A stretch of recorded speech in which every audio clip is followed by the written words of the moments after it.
Hello.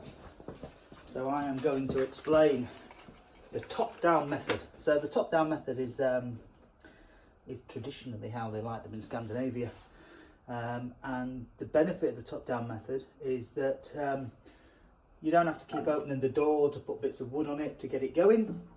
As you can see here, we start with a couple of decent-sized logs underneath, two smaller pieces of wood on top, and then the kindling and then the firelighters. So I often call it a triangle. Small at the top, big at the bottom. And the idea is that when you light the fire, you put your firelighters right at the top here, and then as they get going and get burning, they warm up the flue. They get some heat into the flue, and then the fire burns down into the bottom of the tower. So we light the firelighters, we close the door, we leave the door slightly ajar, and we make sure that this particular model, which is a clock, has two controls. So the one on the right here is called the primary, the one on the left is called the secondary.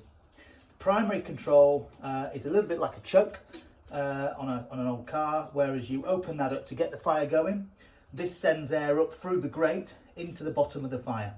The one on the left is called the secondary control, or the air wash control. That sends air through the back of the stove and in past the glass, which keeps the glass clean. So the key thing is both controls fully open, which is clockwise, to get the fire going initially. Once the stove is hot and it's up to temperature and it's nice and warm, we close off this one completely. That is when you're burning wood, which we always encourage. So this is to be open fully, this is to be open fully until the fire's established, and then you close this one off anti-clockwise.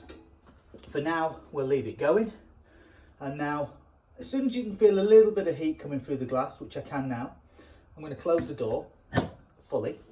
If the fire at this point just goes and goes down a little bit, which can vary depending on wind conditions and weather, and if it's foggy outside, they can sometimes get a little bit take a little bit longer to get going. But in this case here, it's going really well. So as you can see here, the flames at the top of the fire, they're going to start warming up the flue here, which is causing that draw. And then once the fire burns down into the bottom of the stove, then you can just carry on putting the wood in it. Once the fire's nice and hot, close this one down completely, the one on the right, and we control the air with the one on the left, which is our main control.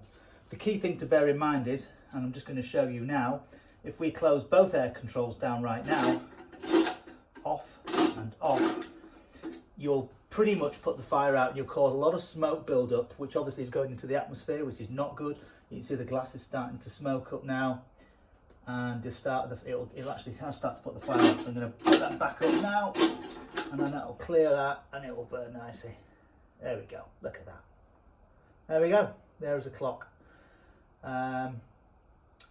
Just to take you through it here, when you open the door to reload the stove, really important tip, open the door, let the fire catch up, you see it rush now, and then you open the stove up.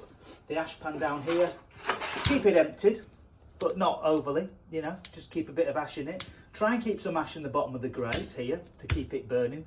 Ash is always good to burn a fire on top of, so always try and generate a little bed of ash, but not too much so it flows over. Try not to put your wood across the little holes at the back of the stove. Those little holes there are bringing air through the back of the stove, and they're combusting the smoke before it enters the flue. So they're really useful. So try not to block them, and try not to put your wood across the top of those. The glass stays pretty clean on the clock, but as you can see, it sometimes goes a little bit dirty at the bottom here. Damp cloth, dab it in the ash or wipe it on the glass and dry it off. That's all you need. So just to confirm, that's a damp microfiber cloth. Dab it in the ash in the stove, wipe it on the glass when the stove's cold, and then dry it off with a clean cloth, and it should be absolutely perfect. I like everything, keep on top of it.